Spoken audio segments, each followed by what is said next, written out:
प्रीति से पूजन करें और विभूति को ही नैवेद्य रूप से निवेदित भी करें। पूजा करके उस लिंग को सदा अपने मस्तक पर धारण करें। अध्याय 21-22 भगवान शिव का नाम जाप तथा भस्म धारण की महिमा, त्रिपुंड के देवता और स्थान आदि का प्रतिपादन। ऋषि बोले, महाभाग व्यास शिष्य सूत जी, आपको नमस्कार है।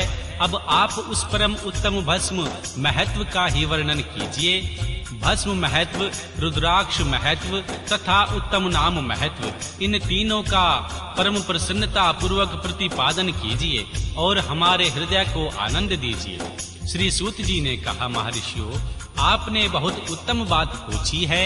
यह समस्त लोकों के लिए हितकारक विषय है। जो आप लोग भगवान शिव की उपासना करते हैं वे धन्य हैं, कृतार्थ हैं, उनका देह धारण सफल है तथा उनके समस्त कुल का उद्धार हो गया है। जिनके मुख में भगवान शिव का नाम है, जो अपने मुख से सदा शिव और भगवान शिव इत्यादि नामों का उच्चारण करते रहते हैं, पाप उनका उसी तरह स्पर्श नहीं करते जैसे खालिर वृक्ष के अंगार को छूने का साहस कोई भी प्राणी नहीं कर सकता। हे श्री शिव, आपको नमस्कार है। श्री शिवाय नमस्तुभ्याम। ऐसी बात जब मुंह से निकलती है तब वह मुख समस्त पापों का विनाश करने वाला पावन तीर्थ बन जाता है। जो मनुष्य प्रसन्नता पूर्वक उस मुख का दर्शन करता है उसे निश्चय ही तीर्थ सेवा जनित फल प्राप्त होता है। ब्राह्मणों, भगवान शिव का नाम, विभूति, भस्म तथा रुद्राक्ष, ये तीनों त्रिवेणी के समान परम पुण्यमय माने गए हैं। जहाँ ये तीनों शुभतर वस्तुएं सर्वदा रहती हैं, उनके दर्शन मात्र से मनुष्य त्रिवेणी स्नान का फल पा लेता है।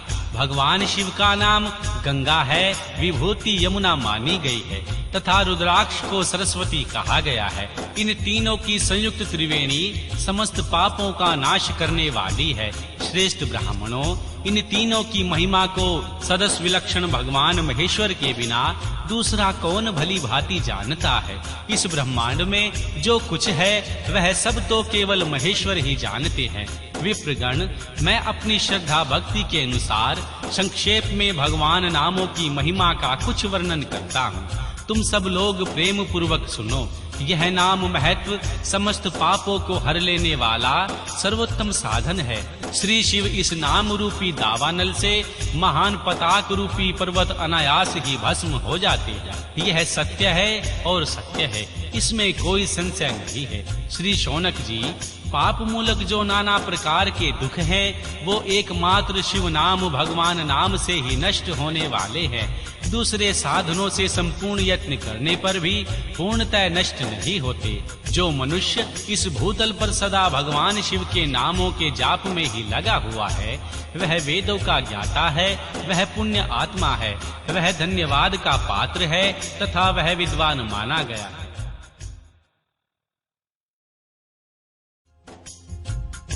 मुने, जिनका शिव नाम जाप में विश्वास है, उनके द्वारा आचरित नाना प्रकार के धर्म तत्काल फल देने के लिए उत्सुक हो जाते हैं। महर्षि, भगवान शिव के नाम से जितने पाप नष्ट होते हैं, उतने पाप मनुष्य इस भूतल पर कर ही नहीं सकते।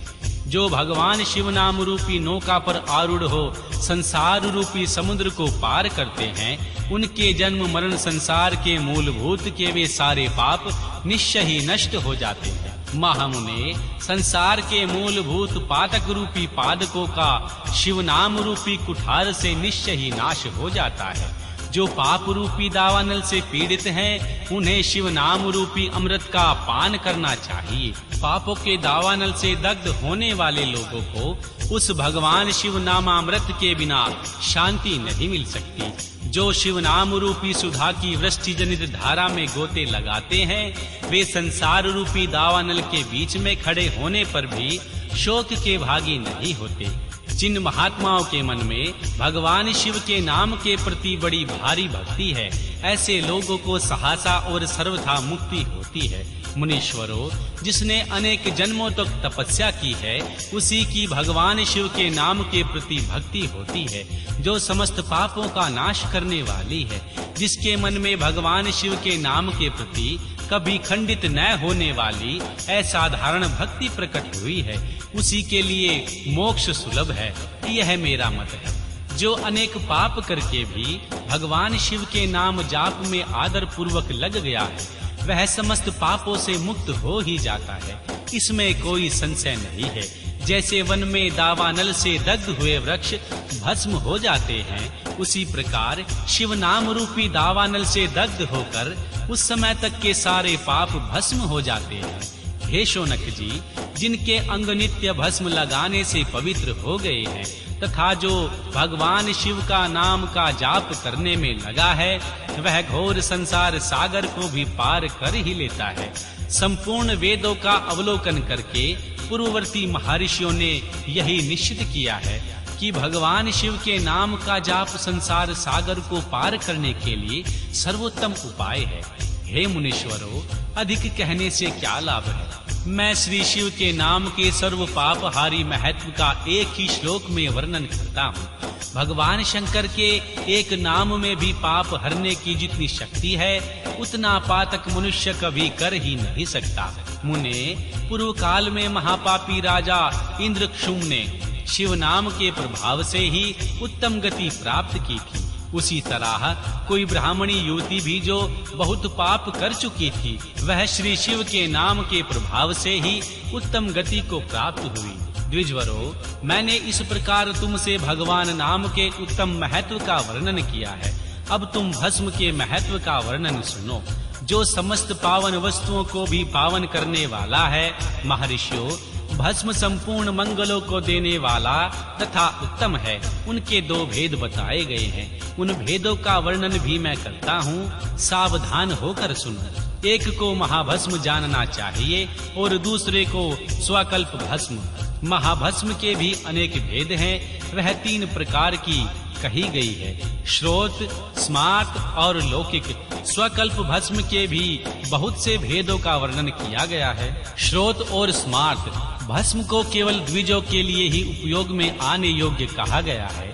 तीसरा जो लौकिक भस्म है, वह अन्य सब लोगों के लिए भी उपयोग में आ सकता है। श्रेष्ठ महर्षियों ने यह बताया है कि द्विजों को वैदिक मंत्र से उच्चारण पूर्वक भस्म धारण करनी चाहिए। दूसरे लोगों के लिए बिना मंत्र के ही केवल भस्म धारण करने का विधान है। जले हुए गोबर से प्रकट होने वाला भस्म अग्नेय कहलाता है। महामुने, वह भी त्रिपुंड का द्रव्य है, ऐसा कहा गया है। अग्निहोत्र से उत्पन्न हुए भस्म का भी मनीषी पुरुषों को संग्रह करना चाहिए। अन्य यज्ञ से भी प्रकट हुए भस्म भी त्रिपुंड धारण के काम में आ सकता है। जबलोपानिषाद में आए हुए अग्नि इत्यादि 7 मंत्रों द्वारा जल मिश्रित भस्म से धूलन विभिन्न अंगों में मर्दन या लेपन करना चाहिए। महर्षि जबाली ने सभी वर्णों और आश्रमों के लिए मंत्र से या बिना मंत्र के भी आदर पूर्वक भस्म से त्रिपुंड लगाने की आवश्यकता बताई गई है। समस्त अंगों में सजल भस्म को मलना अथवा विभिन्न अंगों में तिरछा त्रिपुंड लगाना, इन कार्यों को मोक्षार्थी पुरुष प्रमाद से भी न छोड़े, ऐसा श्रुति का आदेश है। भगवान शिव और भगवान विष्णु ने भी त्रियक त्रिपुंड धारण किया है।